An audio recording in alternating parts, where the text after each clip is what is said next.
The royal palace of the Zephyrian Empire stretched across the horizon like a mountain range made of crystal and metal. Its towers reached toward the twin moons that hung in the violet sky. Inside these walls lived the most powerful family in the galaxy. But in the eastern wing, far from the grand halls where politics and power played out, Princess Lyra sat alone. Lyra's room was large and comfortable, filled with the best technology the Empire could offer. Screens covered the walls, showing views from across the Zephyrian worlds. Her slender blue fingers moved across a control panel, adjusting the defense systems of a distant outpost. Her movements were careful, deliberate, fighting against the tremors that ran through her body. She was born with a condition that made her different. The doctors called it neural oscillation syndrome. It made her muscles shake and sometimes made it hard to walk. In a society that valued physical perfection, especially among royalty, Lyra was considered broken. "Princess, the Emperor requests your analysis of the border sector reports," said Vex, her personal assistant. Vex was the only staff member besides her personal doctor who was allowed in her chambers. "Tell my father I'll have it ready within the hour," Lyra said, her voice clear and strong despite the slight trembling of her jaw. Lyra's mind worked faster and better than almost anyone in the Empire. She could see patterns in data that others missed. She could solve problems that stumped the royal scientists. But none of that mattered to the Zephyrian people. They would never accept a ruler whose body was imperfect. She swallowed a bitter feeling and turned back to her work. Her father used her ideas and plans, but he never gave her credit. To the public, these innovations came from the Royal Science Team or from Prince Kale. Her younger brother, Kale, visited her sometimes. He was handsome and strong, everything a Zephyrian should be. But he struggled with simple problems and got angry easily. "The border defense algorithm is ready," Lyra said when Vex returned. "It should reduce response time by 30%. "The Emperor will be pleased," Vex said, taking the data chip. "Prince Kale will present it to the High Council tomorrow." Lyra nodded, used to this arrangement. "Has there been any news from the exploration fleet?" "Yes, Princess. They've made contact with a new species in the Outer Rim. They call themselves humans." Lyra's eyes widened. "Humans? What are they like?" "Reports are limited. They appear to be bipedal, similar to us, but with pink or brown skin instead of blue. They have only recently developed faster-than-light travel. The Emperor considers them primitive but potentially useful allies." Lyra turned to her screens and pulled up all available data on humans. There wasn't much. They came from a planet called Earth in a small solar system. Their technology was less advanced than Zephyrian tech, but they had progressed very quickly. "In the last few hundred years, they're coming here?" she asked. "Yes, Princess. A diplomatic ship will arrive in 3 days. The palace is preparing for the first official meeting between our species." Lyra felt a flutter of excitement. A new species, new ideas, new perspectives? But she knew she wouldn't be allowed to meet them. She would watch from her screens, hidden away like a shameful secret. That night, Lyra's parents visited her chambers. This was rare. Usually they sent messages or spoke to her through video calls. Emperor Dravix was tall, with sharp features and ceremonial markings across his blue skin. Empress Mirvo was more slender, with the same silver-white hair that Lyra had inherited. "Lyra, my dear," her mother said, embracing her gently. "How are you feeling today?" "The same as always, Mother," Lyra replied. Her parents loved her, she knew that. But their love was tangled up with shame and tradition. "The human delegation will be here soon," her father said. "The palace will be busy with preparations. We'll have extra security in this wing to ensure you're not disturbed." What he meant was to ensure she remained hidden. "I've read about humans," Lyra said. "Their technological advancement rate is impressive." "Yes, but they're still far behind us," the Emperor said. "They could become useful allies against the Draken Federation. Their solar system sits at a strategically valuable point." "I'd like to help with the diplomatic approach," Lyra offered. "I could analyze their communication patterns, suggest the best negotiation strategies." Her parents exchanged glances. It was the look they always shared when she asked for more involvement. "We Appreciate your eagerness, her mother said carefully. But this is a delicate first contact situation. Your brother has been training for diplomatic duties since childhood. Kale doesn't understand nuance, Lyra said, a rare note of frustration in her voice. Last month, he nearly started a trade war with the Proxima Coalition because he couldn't read their cultural signals. That's enough, her father said, not unkindly but firmly. Kale will represent the royal family as tradition demands. He may observe and provide insights through the usual channels. The usual channels meant sending notes that would be presented. As someone else's ideas, after her parents left, Lyra wheeled her mobility chair to the window. From here, she could see the royal gardens and, beyond them, the capital city spread out like a glittering web. Somewhere out there, beyond the sky, humans were traveling toward her world, not knowing that the person who might understand them best would be kept hidden. 2 days later, Lyra watched on her screens as the human ship entered Zephyrian orbit. It was smaller than Zephyrian vessels, with a sleek design that suggested speed over power. The ship was called the Horizon. Palace security feeds showed the arrival of the human delegation. They looked so similar to Zephyrians in basic shape, but their skin tones ranged from light beige to deep brown. Their hair came in many colors. They moved differently too, with more casual gestures. The leader of the group was introduced as Captain Alan Walsh, a tall man with short gray hair and a confident stance. Beside him stood a woman with dark curly hair who was introduced as Dr. Lisa Mendez, a specialist in alien biology. Lyra studied them closely. There was something about Dr. Mendez that caught her attention. The way she looked around, noticing details that others missed. The way she asked questions that went deeper than simple politeness. "Vex," Lyra said, "get me everything we have on Dr. Lisa Mendez." As the formal welcoming ceremony began in the Grand Hall, Lyra started her own research. She didn't know why, but she felt that this human doctor might be different from others who had come to the palace. There was a curiosity in her eyes that matched Lyra's own. For the first time in years, Lyra felt a spark of hope. These humans were new to the galactic community. They didn't know Zephyrian traditions. They might see things differently. Little did she know that in 3 days Dr. Lisa Mendez would accidentally wander into the restricted eastern wing and everything would change. The grand halls of the Zephyrian palace sparkled under crystal lights as the human delegation followed their blue-skinned hosts through a carefully planned tour. Dr. Lisa Mendez walked a few steps behind Captain Alan Walsh, her eyes taking in every detail of the alien architecture and technology. "The Zephyrian defense grid is the most advanced in this sector of the galaxy," explained Prince Kale, a tall figure with perfect posture and a practiced smile. "I personally oversaw its latest upgrade." Lisa noticed Alan's polite nod, but she also caught the slight narrowing of his eyes. After 5 years of working together on diplomatic missions, she could tell when he suspected something wasn't quite right. Later, during a break in their quarters, Alan voiced his thoughts. "Did you notice how Prince Kale stumbled when you asked about the mathematical models behind their defense system?" Lisa nodded. "He seemed to be reciting information rather than understanding it." She pulled up notes on her tablet. "And there's something else. The technology they've shown us doesn't follow a logical development path. There are innovative leaps that don't match their described research process. Someone else is behind their technological advances," Alan said. "Someone they're not telling us about." On the second day, the humans attended a formal dinner with the Zephyrian High Council. The banquet hall was massive, with ceiling murals depicting the Empire's history. Lisa sat beside a council member named Trez, who had been more friendly than the others. "Your Empire's achievements are impressive," Lisa said. "The neural interfaces in your communication systems are unlike anything we've developed." Trez smiled. "Yes, we pride ourselves on our technological superiority." "Who is your lead scientist on neural technology?" "I'd love to discuss some ideas."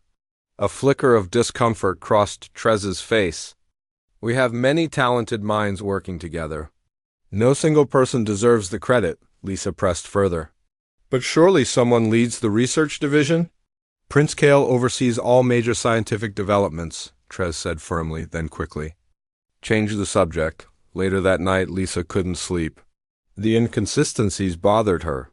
She pulled up the palace map they had been given and reviewed the areas they had toured. There was an entire eastern wing that had been completely avoided, marked simply as private royal quarters. The next morning, while the rest of the delegation attended a military demonstration, Lisa claimed a minor illness and stayed behind. As soon as they left, she slipped out of the guest quarters and began exploring. She wore her standard uniform, walking confidently as if she had every right to be there. When Zephyr and staff passed by, she nodded politely and they nodded back. Assuming she had permission to wander, Lisa found herself in a beautiful garden with strange flowering plants that seemed to change color as she walked past. At the far end, she noticed a door that connected to the mysterious eastern wing. 2 guards stood at attention, but they were focused on preventing entry from the main palace. Not from the garden. Lisa waited until both guards were distracted by a palace communication, then slipped through a small side entrance. Half hidden by climbing vines, the eastern wing was quieter than the rest of the palace. The decor was simpler, more functional. Lisa moved carefully, listening for approaching footsteps. She passed several rooms filled with computers and strange equipment. This looked like a research center, not private quarters, she heard voices ahead and ducked into an alcove. A Zephyrian attendant walked past, carrying a tray of food. Lisa waited until they disappeared around a corner, then continued in the direction they had come from. She came to a large door with a security panel. Using techniques she had learned from previous diplomatic missions, Lisa observed the light patterns on the panel, determining which areas had been touched most frequently. On her third attempt, the door slid open. Lisa stepped into what appeared to be a control center. Screens covered the walls, showing various parts of the Zephyrian Empire. In the center of the room, with her back to the door, was a slender figure in a hover chair. "Vex, did you bring the new neural calibration tool?" the figure asked without turning around. Lisa froze. She had expected to find a research lab, not someone's private room. "I'm sorry, I'm not Vex," she said softly. The hover chair spun around quickly. Lisa found herself looking at a young Zephyrian woman with delicate features and silver-white hair. Her hands trembled slightly as she gripped the chair controls. "You single quotes human," the woman said, her eyes wide with surprise and curiosity. "Yes. I'm Dr. Lisa Mendez from Earth." Lisa took a step forward, then stopped, not wanting to frighten the woman. "I apologize for the intrusion. I got lost exploring the palace." This was a lie, but it seemed better than admitting she had been snooping. The Zephyrian woman studied her for a moment, then a small smile appeared on her face. "No, you didn't. You're too smart to get lost accidentally. You were looking for something." Lisa hesitated, then nodded. "You're right. I noticed inconsistencies in what we've been told about Zephyrian technology. I was curious." "Curiosity is a quality I admire," the woman said. "I'm Lyra. Are you part of the royal family?" Lisa asked, noting the quality of Lyra's clothes and the advanced technology surrounding her. Lyra's smile turned sad. "I'm Princess Lyra, daughter of Emperor Dravix and Empress Mirva, sister of Prince Kale, though you wouldn't know it from official records." Understanding dawned on Lisa. "You're kept hidden." "I'm kept safe," Lyra corrected, though her tone suggested she didn't entirely believe it. Zephyrian royalty must be perfect in all ways. "I was born with neural oscillation syndrome. My nervous system doesn't work like it should." Lisa moved closer, her medical training kicking in. "May I ask how it affects you?" "Tremors, muscle weakness, occasional loss of coordination," Lyra explained. "My mind works fine, better than fine, according to my tutors, but my body is considered flawed." Lisa looked around at the control center. "These systems ... you single quotes re-monitoring the entire empire from here. And improving it when they let me," Lyra said. "The defense grid Prince Kale claims credit for, that was my design."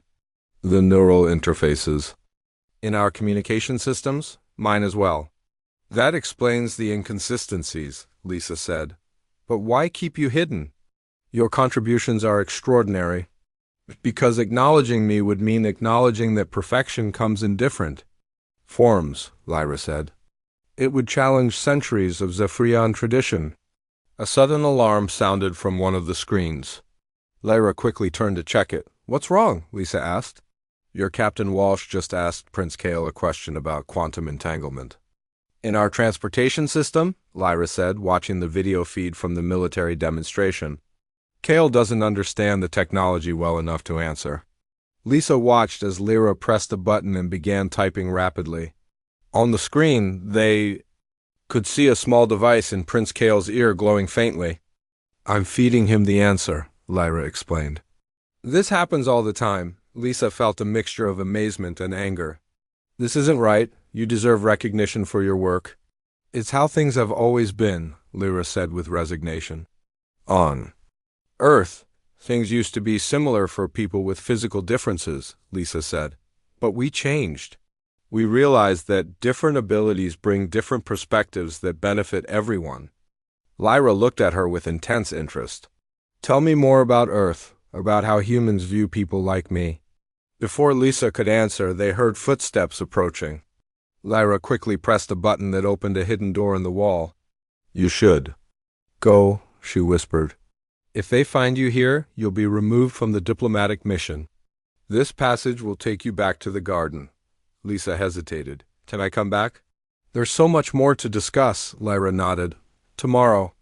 "During the trade negotiation, Kale will be occupied for hours." She pressed something into Lisa's hand. "This will get you past the guards." As Lisa slipped through the hidden door, she looked back at the alien princess who had been erased from her own world. She had come to this planet hoping to learn about alien technology. Instead, she had found something much more important: chance to change an entire culture's view of disability and worth.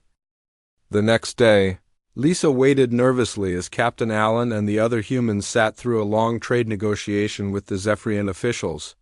Prince Kale spoke with rehearsed confidence about resource exchange rates and shipping routes. Whenever a complex question arose, Lisa noticed his hand move slightly to his ear, where Lyra's hidden device must be feeding him answers. When the meeting broke for a meal break, Lisa told Allen she needed to check some data in their quarters.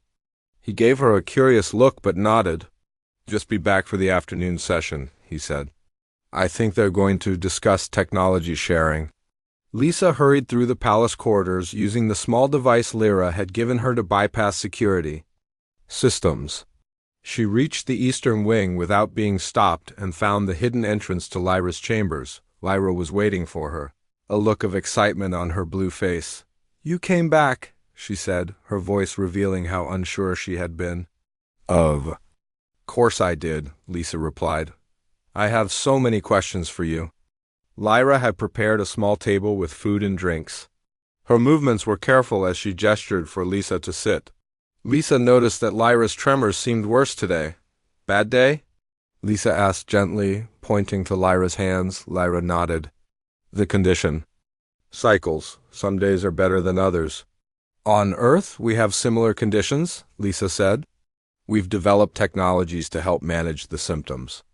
She pulled out her tablet and showed Lyra images of neural assistance devices, exoskeletons, and adaptive technologies used on Earth. Lyra leaned forward, her eyes wide with wonder. "Your people make these for everyone who needs them?" she asked. "Yes. We believe everyone deserves the chance to participate fully in society," Lisa explained. "We haven't always been this way. There was a time when people with physical differences were hidden away, like you." "But we evolved? What changed?" Lyra asked. Lisa thought for a moment. "Many things. People with disabilities fought for recognition and rights. Others realized that excluding talented minds was wasteful. And some simply understood that the measure of a person isn't their physical form but their character and contributions." Lyra was quiet for a long time. "I've never thought it could be different," she finally said. "All my life I've been told this is how things must be." Lisa noticed a complex device in the corner of the room. "What's that?" "My current project," Lyra said, her face brightening. "It's a neural interface that could potentially help my condition, but I can't get it quite right." Lisa moved closer to examine it. "This is similar to some tech we've developed on Earth, but you're approaching it differently." May I? Lyra nodded, and Lisa began asking questions about the device. Soon they were deep in conversation about neural pathways and signal amplification. Lisa shared Earth's research on similar technologies, while Lyra explained the advanced materials available to Zephyrians. Hours passed as they talked. Lyra showed Lisa her other inventions and the systems she had designed to monitor and protect the Empire. Lisa told Lyra about Earth's history and how humans had learned to value diversity of mind and body. I should get back, Lisa said eventually, realizing how much time had passed. The afternoon negotiations will be starting soon. Will you come again tomorrow? Lyra asked, trying to keep the hope from her voice. Yes, Lisa promised. And I'll bring some more information about our adaptive technologies. When Lisa returned to the negotiation room, Alan gave her a questioning look. Where have you been? He whispered as she took her seat. Making a friend, Lisa whispered back. I'll explain later. That evening, in the privacy of their quarters, Lisa told Alan about Princess Lyra. She explained the hidden royal situation and her incredible contributions to Zephyrian technology. Alan listened with growing concern. This complicates things, he said when she finished. We're here to establish diplomatic relations with the official Zephyrian government, not undermine their cultural practices. But those practices are wrong, Lisa argued. They're wasting Lyra's potential and causing her pain. I agree, Alan said, but we can't just change another species' culture overnight. That's not how diplomacy works. Then what do we do? Lisa asked. Alan thought for a moment. Keep visiting her, learn more. Maybe there's a way to help that doesn't involve us directly challenging their traditions. Over the next 3 days, Lisa visited Lyra whenever she could slip away from official functions. They worked together on improving Lyra's neural interface device, combining Earth and Zephyrian technologies in new ways. During one visit, Lisa brought a small neural assistant device she had programmed with Earth medical knowledge. This might help with the tremors, she explained. Showing Lyra how to wear it, Lyra tried it on, adjusting the settings as Lisa had shown her. After a few minutes, she gasped. Her hand, which had been shaking visibly, steadied. It works, she whispered, tears forming in her eyes. Not completely, but better, Lisa smiled. It's just the beginning. With your knowledge of Zephyrian technology, we could create something much better. As they worked, Lyra shared more about her life, how she had been hidden away since childhood, how her parents loved her but were bound by tradition, how her brother Kale sometimes resented her intelligence, but also protected her from those who might want to use her abilities for themselves. The High Council doesn't know about me, Lyra explained. Only my family, my personal attendant Vex, and my doctor. If certain council members knew what I could do, they might try to exploit me. On the 5th day of the human visit, Lisa arrived at Lyra's chambers to find the princess looking worried. What's wrong? Lisa asked. There's a problem at the border, Lyra explained, gesturing to her screens. I detected unusual activity in the Draken Federation fleet. They might be planning something, but no one will listen to me. Why not? Lisa asked. I sent a warning through Vex, but Kale dismissed it. He said the Drakens are just running drills. Lyra's hands moved quickly over her control panel, bringing up more data. But look at these patterns. This isn't a drill. They're positioning for an attack. Lisa studied the screens. She didn't understand all the Zephyrian tactical displays, but she could see why Lyra was concerned. What outpost would they target? Outpost Zenith.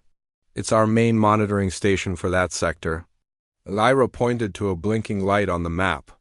If it falls, we lose visibility on Draken movements, and they could push further into our territory.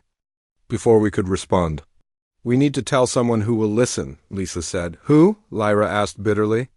No one takes me seriously, Lisa thought for a moment. Captain Allen would. And he could bring it directly to your father in a way that can't be ignored. Lyra looked uncertain.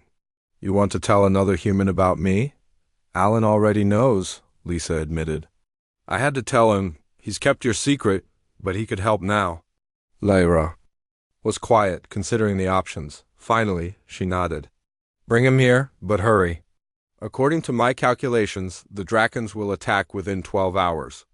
Lisa rushed back to find Alan, her mind racing.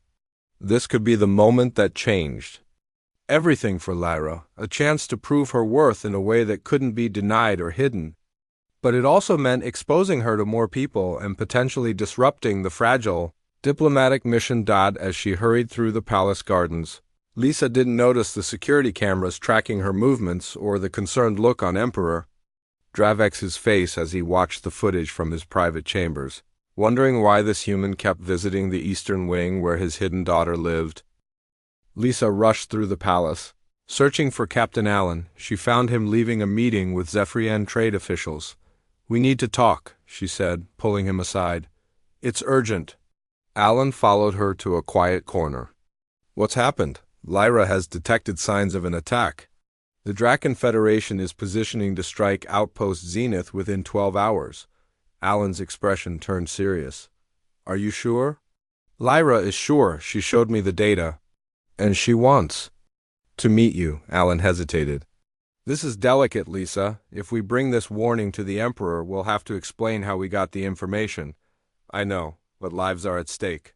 And maybe this is Lyra's chance to finally be recognized for her abilities."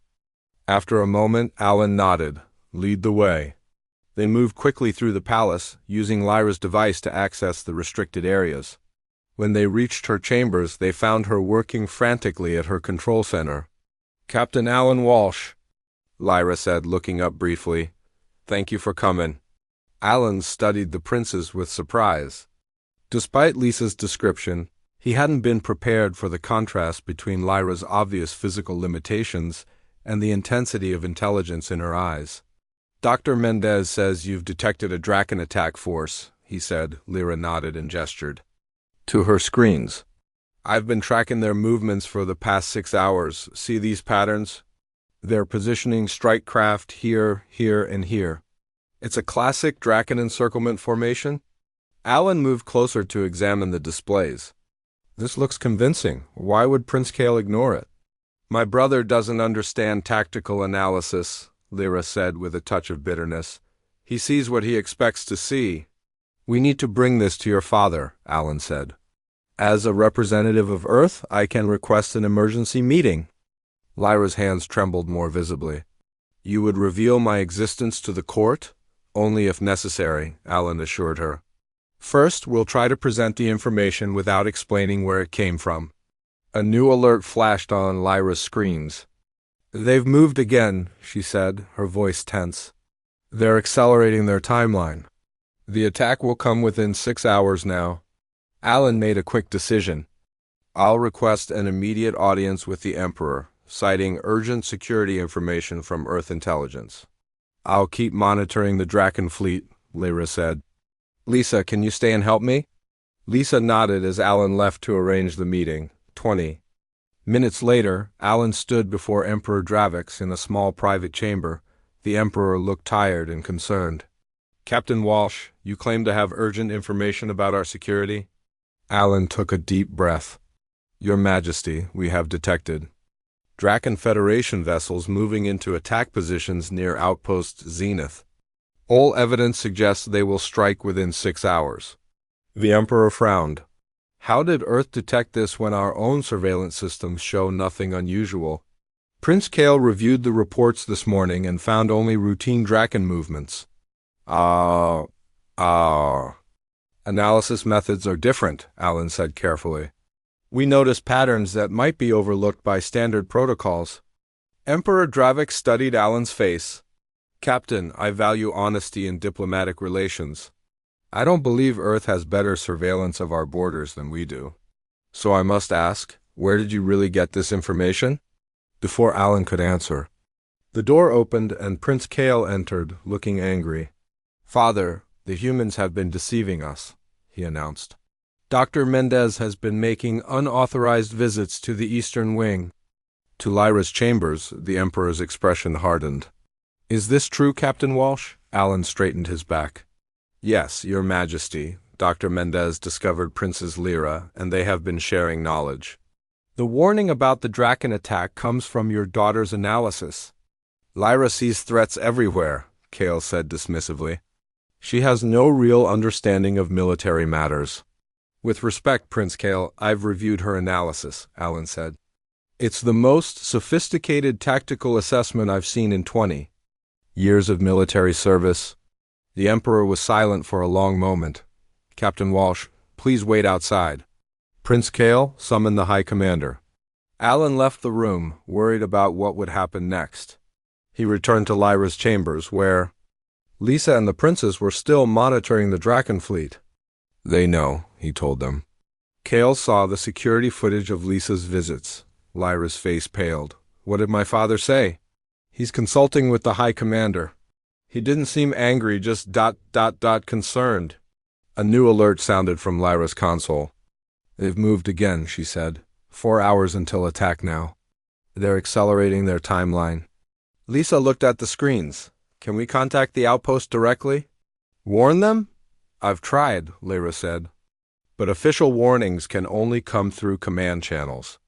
They won't act on an anonymous tip. Alan's communication device buzzed. The Emperor wants us all in the war room. Including you, Princess Lyra. Lyra's eyes widened. Me? In the war room? I've never been allowed in official spaces. He specifically requested you, Alan confirmed. Lyra's hands shook as she maneuvered her hover chair. I'll need help with the preparations. Lisa helped Lyra change into formal royal attire, while Lyra's attendant Vex looked on with concern. The court has never seen you, Princess, Vex said. This is unprecedented. So is a Draken sneak attack? Lyra replied, trying to sound braver than she felt. The journey through the palace was tense. Palace staff stopped and stared as Princess Lyra passed by, her silver-white hair and royal insignia marking her clearly as a member of the imperial family many had never known existed. When they reached the war room, a hush fell over the assembled. Zephyrian officials? Emperor Dravik stood at the head of a large tactical table, with Prince Kale and the High Commander beside him. Father, Lyra said, her voice steady despite her trembling hands. Daughter, the Emperor replied. High Commander. Zorn, this is Princess Lyra. The commander bowed deeply. Your Highness. I had heard rumors, but ... but you didn't believe them, Lyra finished for him. Few do, the Emperor gestured to the tactical display. Lyra, explain your analysis of the Draken movements. With Lisa's help, Lyra positioned her hover chair at the table. Her hands moved over the controls, bringing up the data she had been tracking. The Drakens have been moving their ships in this pattern for the past 12 hours, she explained. It looks like routine movement, but if you track each ship individually and analyze their power signatures, you can see they're minimizing communications and running with reduced energy outputs, classic stealth approach tactics. The High Commander studied the display with growing alarm. This is happening now? Why wasn't this caught by our regular monitoring? Because your systems are programmed to look for large-scale movements, Lyra said. I modified my personal system to track individual ship behaviors and aggregate the data. The commander turned to the Emperor. Your Majesty, if this is accurate, Outpost Zenith is in imminent danger. A junior officer burst into the room. Your Majesty! Outpost Zenith reports. Draken ships decloaking on their perimeter. They're under attack. The war room erupted in activity. The High Commander began shouting orders, dispatching the nearest defense fleet to respond. It's too late, Lyra said, her voice cutting through the chaos. The defense fleet is 20 minutes away. Zenith will fall before they arrive. What do you suggest? The Emperor asked his daughter directly, perhaps for the first time. Lyra's fingers flew over the controls. The outpost's defense grid can be reconfigured to emit a pulse that will disrupt the Draken targeting systems. It won't stop them, but it will buy time for the fleet to arrive? That's not in the defense protocols, the commander objected. Because I only developed it last week, Lyra replied. I need direct access to the outpost systems. The Emperor nodded to the commander, who reluctantly stepped aside. Lyra connected to the outpost systems and began implementing her solution on the main screen. They watched as the Draken ships suddenly began to drift, their weapons firing. wildly and missing their targets. "It's working," Lisa whispered, standing behind Lyra's chair. The commander stared at the screen in disbelief. "How did you do that?" "I've been studying Draken technology for years," Lyra said. "They're targeting. Systems have a vulnerability to certain frequencies."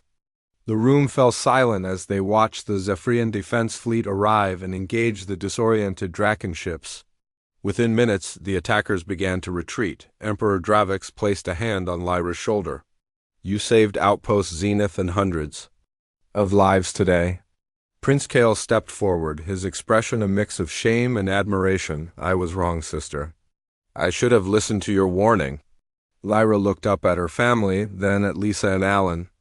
"This is what happens when people work together instead of hiding away those who are different," she said.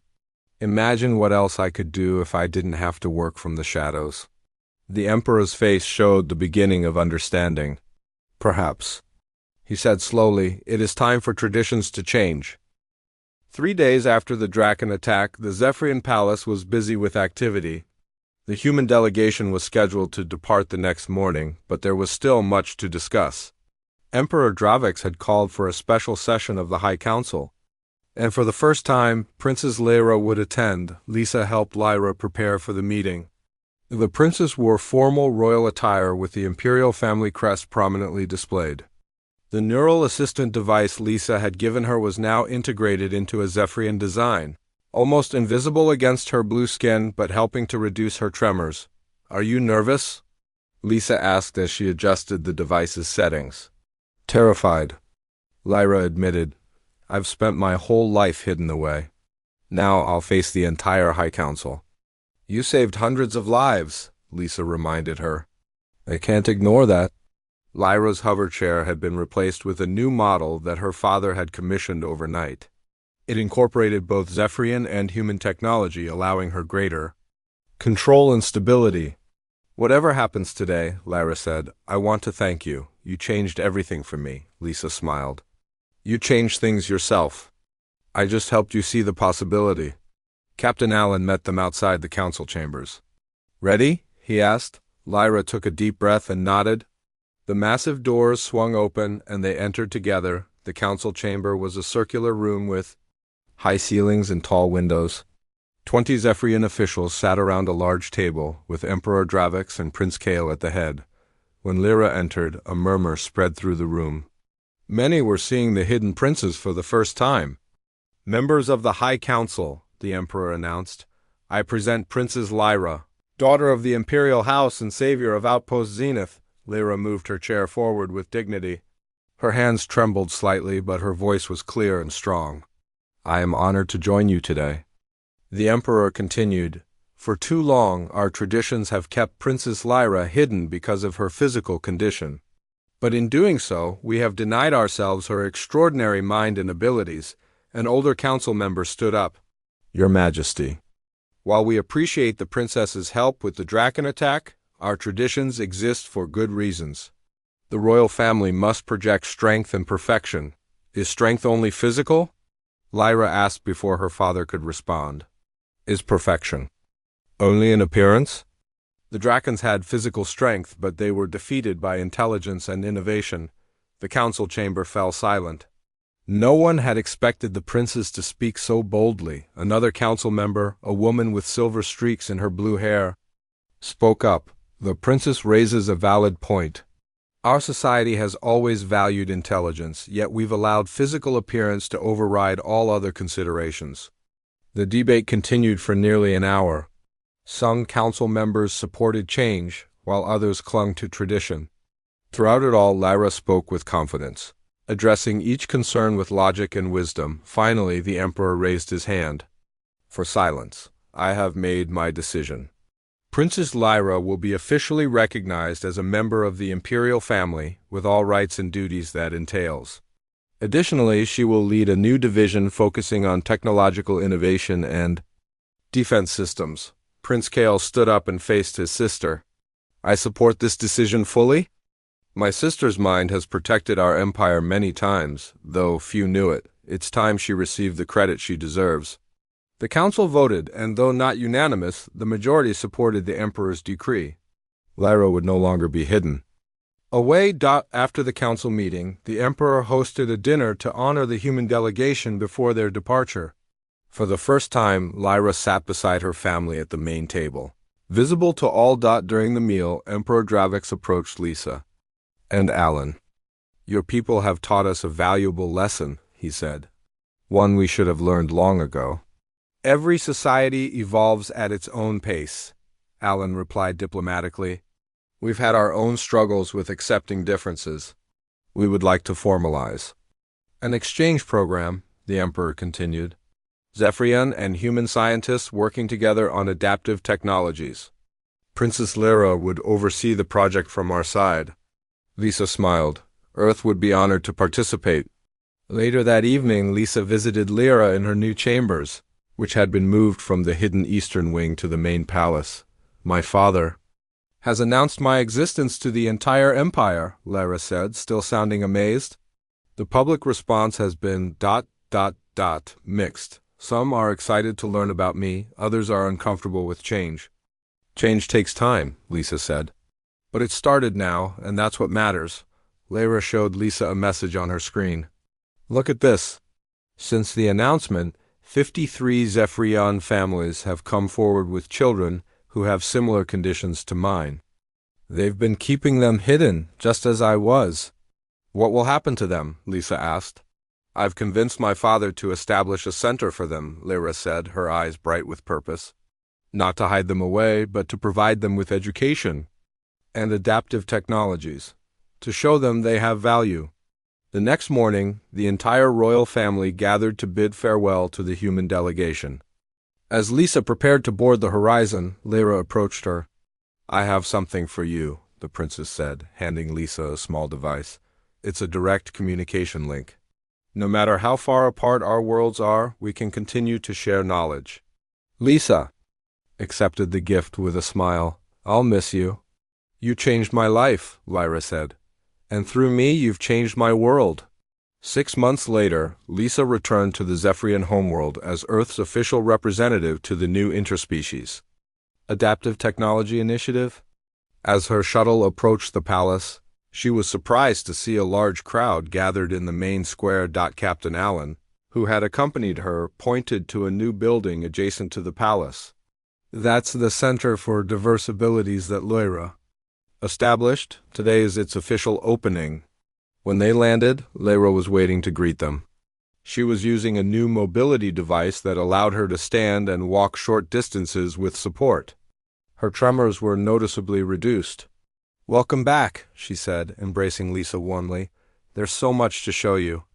As they moved through the crowd, Lisa noticed something remarkable. Among the Zephyrian officials and citizens were dozens of individuals, with various physical differences, some in hover chairs like Lyra's old one, others using different adaptive devices. None were hiding, all were participating fully in the ceremony. "Before you came," Lyra explained, "these people would have been kept out of sight. Now they serve in government positions, work in research facilities, teach in our academies." "All this in just 6 months?" Lisa asked, amazed. "Once people saw that I could contribute despite my condition, or perhaps because of the different perspective it gives me, they began to question other assumptions too," Lyra said. "Change came faster than anyone expected." In the center of the square stood a new statue. It depicted 2 figures side by side, a Zephyrian and a human, their hands joined, reaching toward the stars. "The official title is Interspecies Cooperation," Lyra said. "But most people call it the moment everything changed." Lisa looked at the Zephyrian princess, who now stood tall despite her physical challenges, who had found her voice after a lifetime of silence, who had transformed her society by simply being allowed to exist in it fully. "Your world still has a long way to go," Lisa said gently. "Yes," Lyra agreed. "But so does yours. Perhaps we can continue the journey together, learning from each other's mistakes and successes." As they walked toward the new center, surrounded by Zephyrians of all abilities, Lisa thought about how one small connection, one person recognizing the value in another could ripple outward, changing not just individual lives but entire civilizations. And it had all started because she had taken a wrong turn in a palace garden and found a princess who had been waiting her whole life to be seen,